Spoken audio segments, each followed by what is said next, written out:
Saludos cordiales, bienvenidos todos estudiantes de la UAB. Continuamos el día de hoy con nuestra clase de programación 1 con los conceptos de programación. Siguiendo la cronología antes puesta por los videos que anteceden a el día de hoy vamos a ver los conceptos de informática, computadoras, programación, lógica de programación, algoritmos y lenguajes de programación. Como ya hemos visto, la informática o ciencia de la computación es aquel conjunto de conocimientos científicos y técnicas que hacen posible el tratamiento automático de la información por medio de ordenadores. Esto es, en otras palabras, utilizamos una computadora para realizar transformación de información y obtener algún resultado.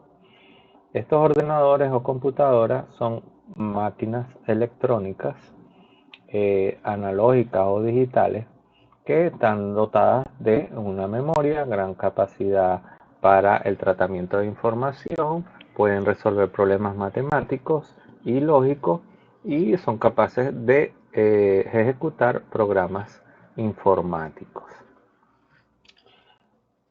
Una computadora se compone de un hardware, que son los componentes tangibles que podemos apreciar, tocar, que es la parte material de la computadora. Tenemos el software, que son los programas que se componen de instrucciones y reglas informáticas, que son los que ejecutan las tareas de la computadora. Programar es lo que indicamos a la computadora que es lo que tienes que hacer. Esto lo vamos a ver un poquito más desglosado en las siguientes láminas. Y un programa son, a grandes rasgos, una secuencia de instrucciones, las cuales entiende la computadora y que persiguen un objetivo. Este objetivo es resolver un problema. Un esquema general de una computadora, aquí podemos apreciar de qué se compone. O sea, tenemos una unidad central de procesos, estamos aquí en el centro, que es, digámoslo así, el cerebro de nuestra computadora, donde se realizan todos estos cálculos y las comparaciones lógicas, todos estos procesos matemáticos se realizan dentro de esta memoria o este procesador, mejor dicho, dentro de esta unidad central de proceso. También la componen la memoria temporal, o lo que conocemos mucho como memoria RAM. Tenemos los dispositivos de entrada, los cuales son teclado, ratón, escáner, pantallas táctil, todos aquellos dispositivos que nos ayudan a introducir datos o información a la computadora. Tenemos los dispositivos de salida, donde se encuentra el monitor, la impresora, los videobins, los altavoces, las cornetas. Y tenemos lo que se conoce como almacenamiento permanente o disco duro. Todos ellos integrados en un sistema logran realizar cálculos, ejecutar programas, todas aquellas funciones que conocemos para las computadoras. Esta misma arquitectura la puede tener un teléfono inteligente, la puede tener nuestro Smart TV, el PlayStation, nuestra unidad de videojuegos. ¿Cómo realizan los procesos las computadoras?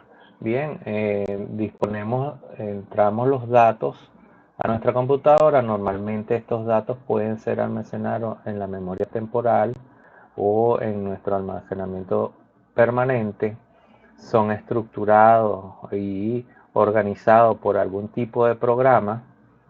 Luego, la unidad central de proceso, quien va a procesar estos datos y los va a convertir en información, los va a ir ejecutando a medida que vayan siendo cedidos por el programa, quien va a controlar en este caso el flujo de estos procesos, y una vez que tengamos resultados, estos van a ser entregados al dispositivo de salida. Claro está que si estos procesos tienen que en muchas ocasiones ser interrumpidos, eh, llevarse por partes, para eso tenemos la memoria temporal donde se van a ir almacenando una vez que sean requeridos y vuelvan a ser utilizados.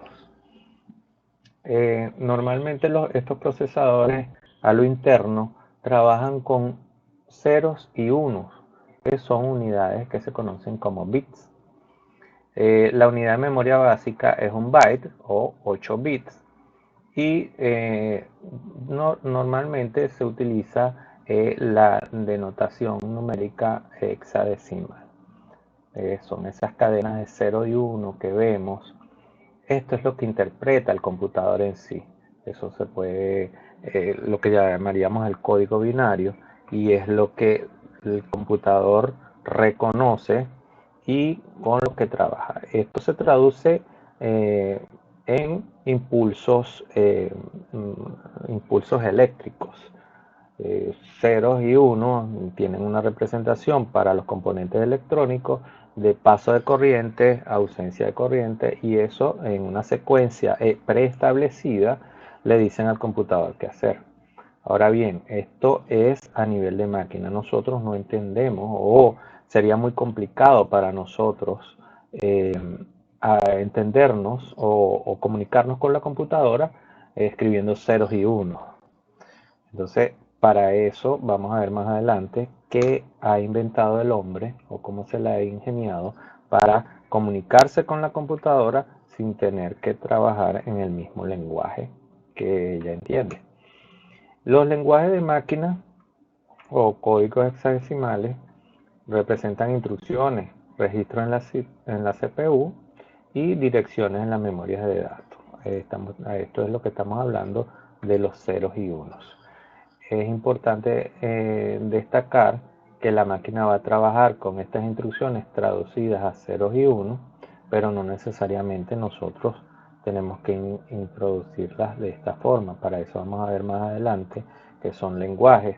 Hay diferentes lenguajes, por ejemplo, el lenguaje ensamblador, el que tenemos acá, que él utiliza datos mnemotécnicos para los códigos hexadecimales.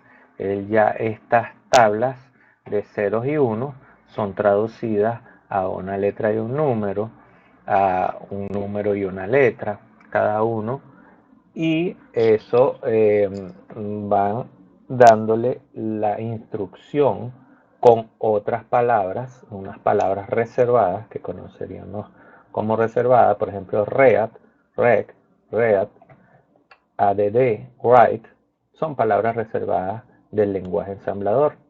Y estos números que observamos del lado derecho representarían en sí la ubicación o parte de la instrucción, la ubicación en memoria. El código fuente del lenguaje ensamblador, sería lo que estamos viendo acá, pasa a través del programa ensamblador y llega al código objeto o lenguaje de máquina. Es lo que se entrega a la máquina. Seguidamente, es importante entonces llegar al punto que tenemos de diferentes lenguajes de programación, partiendo de que la programación de una computadora es una forma para indicarle a ella qué es lo que tiene que hacer.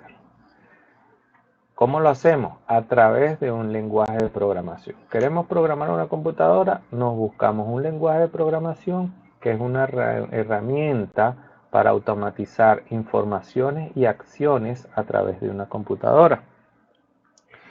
Entre los lenguajes de computación más utilizados tenemos el lenguaje de programación BASIC de 1964, C++ hasta de 1983, Python de 1991, Java creado en 1995, C# en el año 2000, entre otros. Estos lenguajes de programación, por más que tengan vieja data, aún se siguen utilizando y tienen muchísimas aplicaciones actualmente. Han ido actualizándose y aún hoy en día hay personas que se especializan en algunos de estos lenguajes, aun cuando sean de vieja data. La programación es una de las etapas del desarrollo de un programa o de un software. Existen pasos previos antes de programar. Por ejemplo, hay que evaluar el problema. O sea, tenemos un problema que vamos a resolver a través de una computadora. Ok, evaluemos. Tenemos que ver si ese problema realmente se puede resolver a través de la computadora. Ahí nos vamos a encontrar que hay unos requisitos. Esos requisitos normalmente son datos del problema. Y estos datos los vamos a estructurar en lo que vamos a ver más adelante como un algoritmo, donde se van a estructurar los pasos para la posible solución. Y antes de tener estos pasos, posteriormente de tener estos datos bien estructurados, es que pasamos al lenguaje de programación en sí. Con el lenguaje de programación definimos la estructura, el comportamiento del programa. Con esto vamos a tener muchas ventajas, vamos a verificar si está funcionando adecuadamente o no el programa que vamos a crear y tendremos la posibilidad de mejorar su actuación. Un lenguaje de programación normalmente cumple tres aspectos. Primero, el léxico. Define los símbolos que sirven para la redacción de un programa y las reglas para la formación de palabras del lenguaje. Por ejemplo, 10 es un número entero. Tenemos que tener, cada lenguaje de programación comprende estos tres aspectos: su léxico, su sintaxis y su semántica. Entre la síntesis serían el conjunto de reglas que permiten organizar las palabras del lenguaje en frases. Por ejemplo, la operación de división se define como dividendo o divisor. Ahí vendrían a aparecer ya las palabras reservadas. Y la semántica, que definen las reglas que dan sentido a una frase. Esto lo vamos a ver más adelante cuando estemos directamente en la práctica. Como con los programas que vamos a utilizar, vamos a definir cada una de ellas. Es decir, el programa nos va a indicar, nos va a dar unas reglas. Las reglas, digámoslo así, las reglas del juego. Nos va a decir, mira, estas son las palabras reservadas. Estas palabras se tienen que organizar de esta forma para poderlas entender y poderlas ejecutar. Si seguimos todas esas reglamentaciones, seguramente el programa va a funcionar exitosamente. Hay otra parte que es la lógica que le vamos a aplicar a eso. Si vamos a resolver un problema y nuestra lógica es directa, es resumida y obtiene resultados en pocos pasos, seguramente nuestro programa va a ser más eficiente. Para ello, cuando ya nos planteamos el problema, realizamos lo que es nuestro algoritmo. La programación como tal incluye la especificación del algoritmo definida como la secuencia de pasos y operaciones que el programa debe realizar para resolver el problema. Para que el algoritmo funcione, el programa debe estar implementado en un lenguaje compatible y correcto. Entonces, tenemos claro que este algoritmo es un conjunto de estos procedimientos lógicos o matemáticos que debemos seguir para resolver un problema en un número finito de pasos. Ya más adelante vamos a ver un ejemplo. En esta lista posible de pasos se plantea siempre la solución del problema. Debemos tratar de hacerlo lo más cortos posibles y pueden existir múltiples algoritmos para llegar a la misma solución. Eso dependerá de la lógica que aplique el programador. Entonces, debemos siempre guiarnos por varios criterios, eficiencia y eficacia de estos algoritmos. Entonces, entre los elementos del algoritmo encontramos los datos de entrada o procesos, pasos que resuelven el problema y los datos de salida. La característica del algoritmo siempre debe ser preciso, se debe indicar el orden de cada paso, el resultado debe estar claro y definido. Eh, Puede ser que se siga un algoritmo dos veces con los mismos datos de entrada y obtener el mismo resultado cada vez. Sin embargo, a veces incluimos variables que pueden alterar ese resultado. Normalmente los algoritmos son finitos y se deben terminar en algún momento porque normalmente llevan pasos finitos, número de pasos finitos. Ahí estamos hablando de lenguajes de alto nivel, estos lenguajes que acabamos de ver en las láminas anteriores, como vemos en estas láminas también, está JavaScript, C++, Visual Basic. Son los lenguajes de alto nivel, son los lenguajes que más se acercan al nivel humano y es de lo que venimos hablando. Estos lenguajes se acercan más a nuestro lenguaje natural y matemático, permitiéndonos transformar lo que queremos hacer de una forma metódica y muy sencilla. Nos permite legibilidad y facilidad de codificación. La estructuración de datos también es importante y la abstracción procedimental. Entonces, cuando hablamos de lenguajes de alto nivel, son los que están más cercanos a nosotros y son estos que nombramos acá. Y los de bajo nivel son los que están más cercanos a la máquina. Necesitan un poquito más de codificación, un poquito de codificación un poco más abstracta y más matemática. Sin embargo, hay gente que trabaja con estos lenguajes y son normalmente la base del lenguaje de alto nivel. Es decir, el lenguaje de alto nivel nos va a traducir a nosotros y lo va a llevar al lenguaje de máquina. La fase de resolución de un problema normalmente pasan por diferentes episodios, entre ellos analizar, diseñar, escribir y ejecutar el programa. Normalmente están orientados a solucionar un problema. Cuando nos llegamos y nos planteamos un problema, debemos pasar por varias fases. Una de ellas es analizar el problema, qué queremos hacer o qué queremos resolver. Luego procedemos a diseñar el algoritmo utilizando el pseudocódigo. Posteriormente pasamos a la codificación, traducir estos algoritmos al lenguaje que vamos a utilizar y ya ahí empezamos a crear el programa. La cuarta fase sería la ejecución del código del programa. Luego verificamos, después que el programa está corriendo, lo verificamos, lo testeamos, vamos a la documentación, luego depuramos errores y lo entregamos. Cuando lo entregamos debemos comprometernos a un mantenimiento y siempre a una posible actualización o mejora del programa. Es importante que ya esto sería como un preámbulo a nuestra siguiente clase, que tomemos en cuenta que dentro de estos lenguajes de programación es imprescindible que conozcamos los datos que vamos a introducir. ¿Por qué? Porque existen muchos tipos de datos, o en este caso, como vemos en la gráfica, los tres datos principales son numéricos, caracteres o lógicos.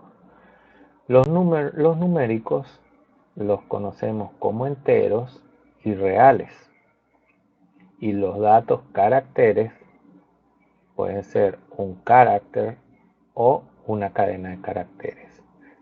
Finalmente, los datos lógicos son booleanos que se tornan verdaderos o falsos. En la siguiente clase vamos a ver a profundidad cómo se representan estos tipos de datos. Para realización de las prácticas de programación de esta asignatura, recomendamos utilizar CodePen.io, RepetIt, Code Everywhere. Estos tipos de programas son en línea, mas no son limitativos. ya que vamos a trabajar de la forma más expedita, sin obligarnos a casarnos con una tecnología. Lo ideal es que podamos resolver problemas con las herramientas más básicas. Les puedo mostrar en, en el navegador estos programas. Por ejemplo, el CodePen, codepen.io, nos permite trabajar con diferentes programas, HTML, CSS y JavaScript. Aquí podemos ver cómo si empezamos nos tendríamos que loguear, podemos empezar a escribir códigos en estos tres diferentes lenguajes.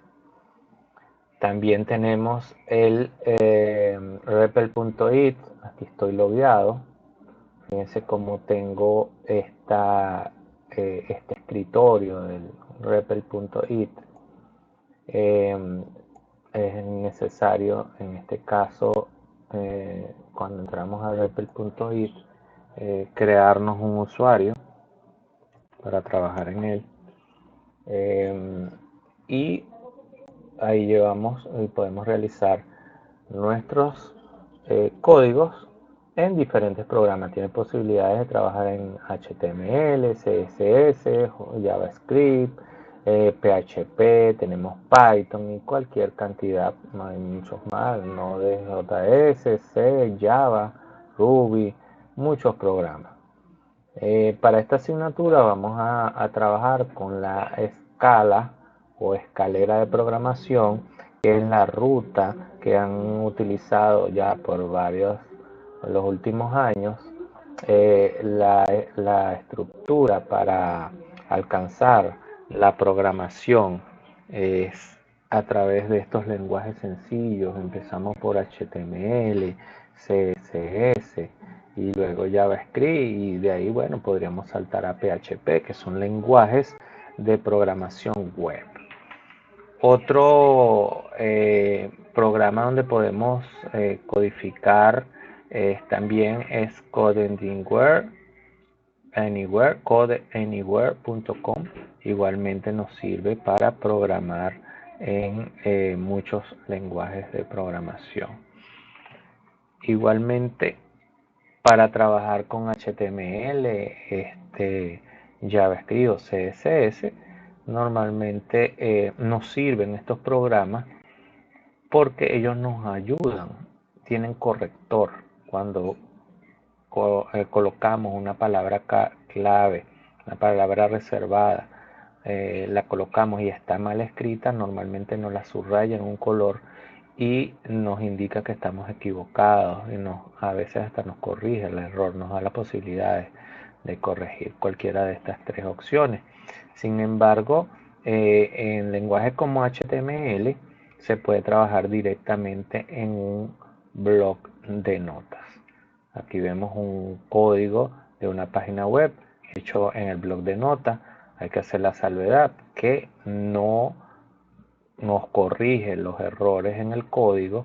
Sin embargo, es una forma económica y rápida de también escribir un código. También hay otras herramientas como el Dreamweaver, que son lenguajes ya mejor dicho, no es un lenguaje, es un entorno de desarrollo, el cual trabaja con diferentes lenguajes. Vemos acá, esta es la versión CS4, trabaja HTML, CodeFusion, PHP. En este caso empezaríamos JavaScript, CSS, empezaríamos con la escalera HTML, y la ventaja es que también como entorno de desarrollo, fíjense ustedes, nos da nuestro escritorio, él reconoce que estamos trabajando con HTML y de una vez nos coloca la estructura de la página web, nos coloca las principales etiquetas, y fíjense que esta tiene diferentes coloraciones que nos van a ayudar para diferenciar cuando nos equivocamos o cuando a la hora de que queramos cambiar algo o corregir algún error. Entonces estas son las alternativas que vamos a utilizar en este curso. Son adaptativas donde nos sentamos más cómodos. Yo voy a hacer diferentes prácticas a través del curso, a lo largo del curso, donde voy a incluir el Dreamweaver, en otras voy a incluir el blog de notas, en otras puedo incluir también el REPL.it, por ejemplo, ya que el código que nosotros hagamos en HTML, CSS o JavaScript, normalmente el que interpreta el código es nuestro navegador. En la próxima clase vamos a emplear un poquito de tiempo para explicarnos cuál es la función del navegador, cuáles navegadores existen y cómo trabajan y cómo ellos interpretan el código de HTML, el código CSS, el código JavaScript. Hasta aquí la clase de hoy. Espero sea de mucho provecho y sigan con las actividades planteadas en el aula virtual. Muchas gracias.